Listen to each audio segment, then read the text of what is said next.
La paroisse Saint-Joseph de Mounana vibré ce dimanche 31 août dans une ambiance de ferveur et de communion fraternelle.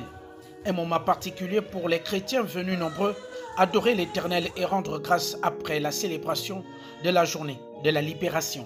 Quand vous parlez de la fête de la libération, pour le Gabon c'est fondamental parce que le Gabon a connu le 30 août 2023 un événement fondamental, le coup de la libération.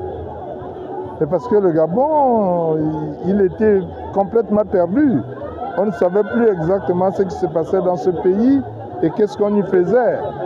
C'était très difficile. Dans son homélie, le curé de la paroisse a insisté sur l'humanité et l'unité des enfants de Dieu, appelant chacun à mettre sa foi au service de la paix et du vivre ensemble. Place de peur qu'il y ait invité un autre plus considéré que toi. Alors, celui qui vous a invité, toi et lui, viendra te dire, c'est lui ta place.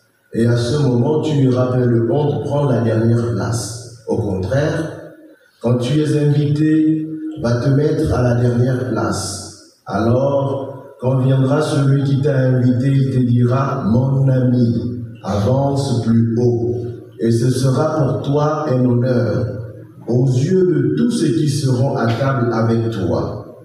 En effet, quiconque s'élève sera abaissé, et qui s'abaisse sera élevé.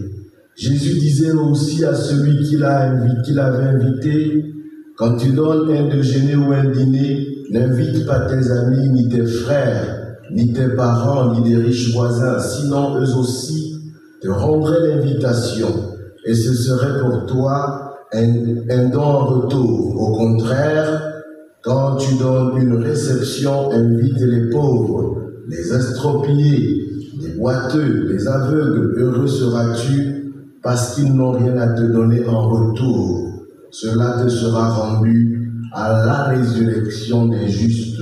C'est toujours un plaisir de venir rendre grâce à Dieu tant qu'il vous permet de vivre encore pendant quelques heures sur cette terre.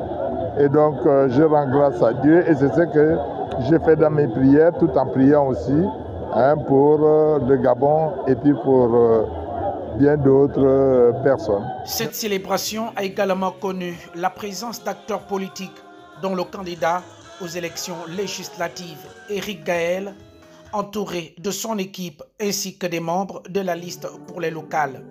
Tous venus présenter à Dieu leur démarche politique, implorant sa grâce et sa conduite vers la victoire.